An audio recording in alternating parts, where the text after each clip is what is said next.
तो दोस्तों हिस्ट्री मतलब ये एक ऐसा सब्जेक्ट था जो मुझे कभी याद नहीं हुआ और इस सब्जेक्ट के कारण मेरी हमेशा सारी परसेंटेज खराब हो जाती थी। और मुझे पता है कि बहुत सारे लोगों को बहुत नापसंद है ये सब्जेक्ट और आज की जनरेशन तो हमसे भी कम इंटरेस्टेड है इस सब्जेक्ट के अंदर। बट बात ये है कि अब काफ़ी आसान तरीके आ चुके हैं इन चीज़ों को याद करने के। लाइक वेब सीरीज़ बनने लग गई हैं, मूवीज़ बनने लग गई हैं, नॉवेल्स पढ़ने लग गए हैं लोग और सोशल मीडिया पर काफ़ी कंटेंट चलता रहता है। अगर हमारे टाइम पे भी ये सब कंटेंट होता तो शायद हम लोग कुछ ना कुछ अचीव तो कर ही लेते।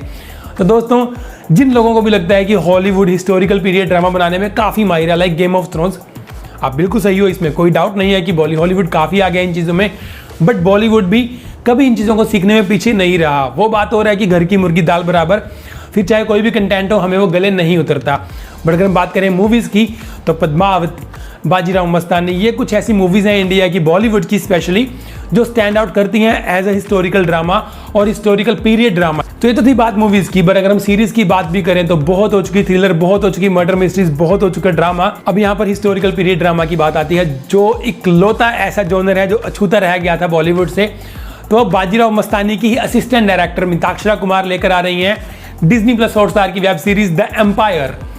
बेसिकली इंडिया के अंदर मुगल एम्पायर किस तरह से छाया, किस तरह से एंट्री हुई उनकी, उसके बारे में सीरीज बताती है। Obviously first emperor was the Babur, तो बाबर किस तरह से इंडिया में आया, क्या रीजंस थे उसके आने के जो हमें कभी याद नहीं हुए, वो यहाँ पर हम सबको पता लगने वाले हैं दोस्तों, बहुत बड़े बड़े सीक्रेट्स। सो एम्पायर का ट्रेलर आ चुका है दोस्तों और सीरीज प्रीमियर होने जा रही है दिस 27 अगस्त, मतलब आफ्टर 3 वीक्स।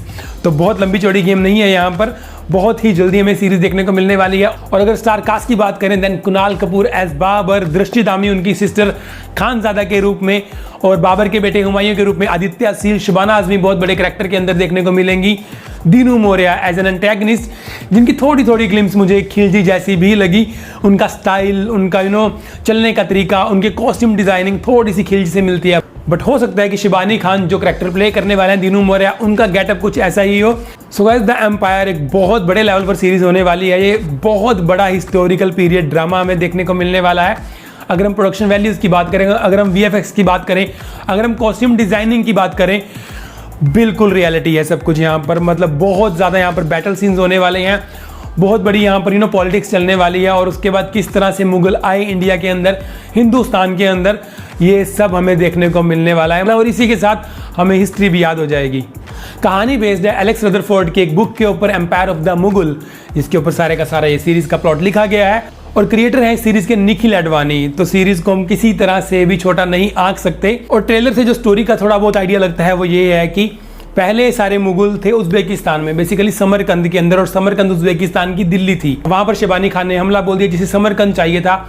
बाबर के पास कोई ऑप्शन नहीं था, हालांकि उसने अपनी बहन खानजादा को भी उसके हवाले कर दिया शिबानी खान को। लेकिन फिर काफ़ी ज़्यादा मांडवाली के बाद, काफ़ी ज़्यादा नुकसान के बाद, लोगों की जान जाने के बाद बाबर ने समरकंद शिबानी खान के हवाले कर दिया और खुद सिंधु घाटी के इस तरफ आ गया, यानी कि इंडिया, हिंदुस्तान।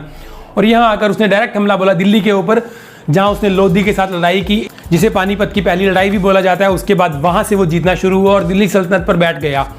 फिर बाबर के बाद उसका बेटा हुमायूं और ये सब चलता रहा और फिर औरंगजेब पर जाकर मुगल सल्तनत खत्म हुई। तो ये सारा जो मुगल एम्पायर है इस सीरीज के अंदर हमें देखने को मिलने वाला है। तो मेरे ख्याल से मल्टी सीजन एक स्टोरी होने वाली है, मल्टी सीजन एक वेब सीरीज होने वाली है। सो गाइस मुझे तो बड़ी गट फीलिंग है कि ये सीरीज बहुत अच्छी होने वाली है। हो सकता है काफ़ी लोगों को बोरिंग लगे ये, बट कंटेंट वाइज ये काफ़ी रिच होने वाली है और हमें हिस्ट्री तो सीखने को मिलेगी ही हमारी। तो बहुत सारा कुछ यहाँ पर हमें देखने को मिलने वाला है 27 अगस्त को दोस्तों। सो अगर आपने अभी तक ट्रेलर नहीं देखा था एम्पायर का तो प्लीज देख लीजिए, लिंक मैं डाल चुका हूँ डिस्क्रिप्शन में। उम्मीद करता हूँ आपको मेरी वीडियो भी पसंद आई होगी। If you like it then please press the like button. आप मुझे कमेंट सेक्शन के अंदर भी बता सकते हैं। Also don't forget to subscribe my channel the last review इसी तरह की वीडियोस के लिए। सो मिलता हूँ जल्दी अगली किसी वीडियो में। Till then bye bye, thank you for watching.